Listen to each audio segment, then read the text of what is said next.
How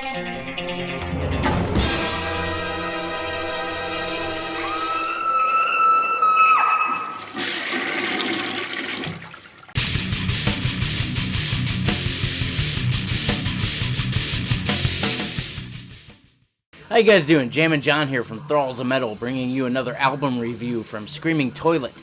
If you go to screamingtoilet.com, it's a great website, has a bunch of pop culture stuff on it. They do movie reviews, music reviews, toy reviews. There's a whole bunch of sweet shit on there, so definitely check them out.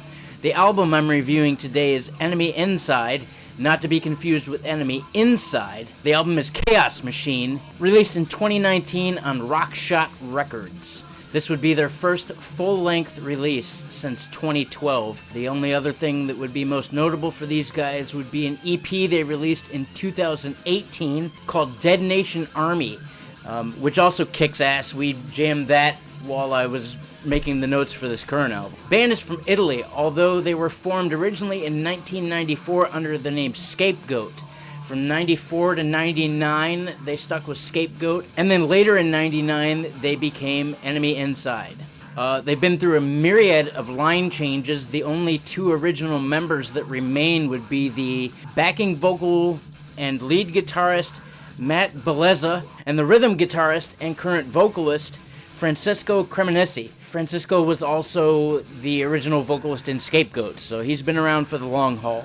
Beyond that, they have 3 other full-length albums, which I've yet to check out, but I definitely will, because this record by these guys, this would be the first time I ever heard them. They kick ass. This is a great thrash album for sure, through and through. The production of this album is excellent. I only have a couple minor complaints, and really, they really don't even take away from the entire record as a whole. Bass could be brought up just a little bit, as it sometimes disappears in the mix, or is sometimes a little bit muddy. And that seems to only be in the first few songs. Towards the end of the record, it becomes a lot more present, and you can actually hear, like, individual notes hit, which is cool. My other complaint would be that the guitars, while the tone is fucking excellent, the guitars could stand to have a little bit less compression on them, and also have a little bit more mid-range brought in for that crunch that thrash is known for. The drums are spot on, 100%. It's got, the snare drum has just a great pop overall for, think what should be in thrash albums. The kick drum, while a little bit clicky, has still a really solid punch to it. The album overall is just riff-tastic. If you're a fan of Testament, Overkill, Anthrax, I'll get into that later. One of my only other complaints would be the vocalist of the band. Again, while he's a great rhythm guitar player, he reminds me a lot of Brian Fair from Shadows Fall, and not the good part of Brian Fair from Shadows Fall, the screams. It just reminds me of the kind of that flat, little bit off-key singing. And the vocals overall on the album are just there. There's not a real standout presence for them. I mean, I have no big gripes, but I think for this band especially if you decide to listen to this album, and you most definitely should, you're going to find that the vocals are just kind of there. Another cool thing, I guess, would be the gang vocals somewhat appear in this album throughout all the tracks, and it reminds me a lot of Anthrax.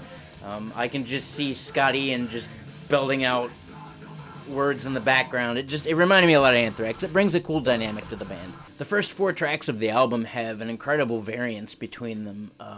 The first song, called Faceless, doesn't sound like any other song that's on the album. It in fact sounded like metalcore when it took me back to like 2004 era metalcore.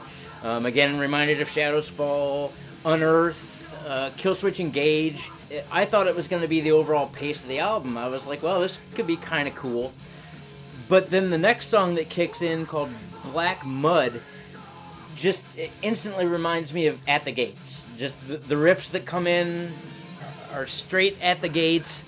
There are some Overkill moments. It's the first appearance of gang vocals, and the first time that the record actually sounds like a thrash album. And then next in line would be Suffered Defeat, which is straight Testament worship through and through. Great gallop on the riffs, awesome lead work. It never loses pace. The whole album never loses pace at all. Like, you're gonna find yourself banging your head constantly. Next would be Frozen Prison Cell, which is straight Megadeth worship. It's got a great gallop on the riff. It's got an awesome collection of riffs throughout, and the lead work on this song is fantastic. This is probably one of the most memorable moments in the album for me personally. The drums syncopate perfectly with the guitars. It's just killer. From there out, all the songs, in my opinion, just have great moments in them. Again, like I said, riff-tastic. You're going to find non-stop yourself banging your head. There were really no dull moments in this album. So, overall, I give this record 4 stars. I was teetering on 4.5, but the vocals kind of killed it for me a little bit. If I had to give it a rating on musicianship, I would say a 5. Beyond phenomenal. I am so impressed with the guitars on this album and the drum work. Awesome song work by these guys. I will definitely be listening to more in the future. I'll definitely be checking them out if they ever come around here live. Anywhere within the tri-state area, I'll go see these guys. Can't say enough good things. Simply awesome. So, if you guys liked what you saw, please give us a like and hit the subscribe button, and then after you hit that button, hit the bell icon, because if you don't hit the bell icon, you'll have no idea when these reviews come out, and that would suck for you, and for us, for all of us, really. Also, please check out screamingtoilet.com. Again, you're going to have a lot of fun on that site. So, that's all I've got for you. Again, kick-ass record. Take care.